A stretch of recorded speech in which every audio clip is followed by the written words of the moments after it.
Okay, here we go. Here's the dress, the christening gown,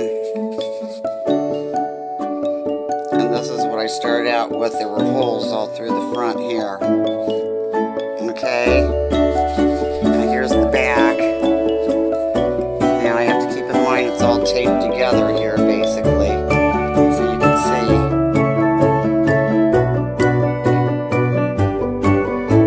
And then I left that one undone, and I'm sending her with extra tape. See, you can see where I have it taped right there.